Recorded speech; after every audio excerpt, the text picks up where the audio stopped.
Sveiki, šiandien aš vėl nenustatytoj vietoj prie Europos parlamento rūmų. Čia šituose rūmuose aš kažkada dirbau. Ir šituose, ir čia taip pat dirbau. Tai buvo ilgiausias darbas mano gyvenime. O po to tapau advokatu ir tada ilgiausias. Naujas ilgiausias. Prajuokino be abejo mane Eduardo Vaitkaus nauja baudžiamoji byla dėl Lietuvos herbo išniekinimo.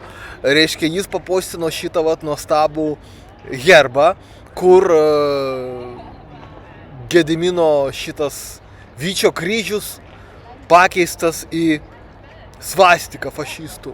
Nu tai ką, įdomiausias dalykas, kad jis pats kažkada kreipėsi į policiją, kad pradėtų tyrimą kažkam dėl išniekinimo ir tada nepradėjo, o kai jis pats papostino, jam pradėjo asmeniškai, jis yra kaltinamasis. Labai juokinga, tai reiškia, jeigu tu pasiskundi, tyrimo nepradeda, bet jeigu pasiskundžia ant tavęs, dėl to paties tyrimo pradeda. Nu be abejo, tai parodo, kad Lietuvoje yra užsakomieji tie tyrimai, užsakomoji žiniasklaida, užsakomieji tyrimai, tiesiog duotas yra įsakymas iš Valstybės saugumo departamento pagadinti jam biškį ramų gyvenimą ir patampyti po baudžiamasis bylas.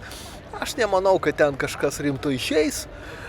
Man asmeniškai labai patinka šitas herbas, nes jis, nu taip, o tai Lietuva yra fašistinė valstybė, tai todėl ir herbas toksai, reikėtų derinti herbą prie realijų.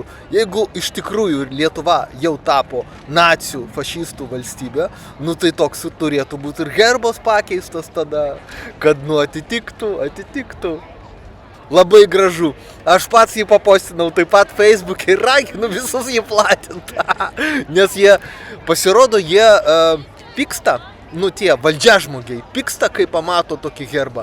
Vadinasi, reikia, kad pamatytų daugiau. Prisirašykite prie mano kanalo, o jeigu jums reikia parašyti skundą į Europos žmogaus teisių teismą arba aukščiau į Jungtinių tautų organizacijos teisminės institucijas, parašykite man e-mailą arba paskambinkite per WhatsAppą.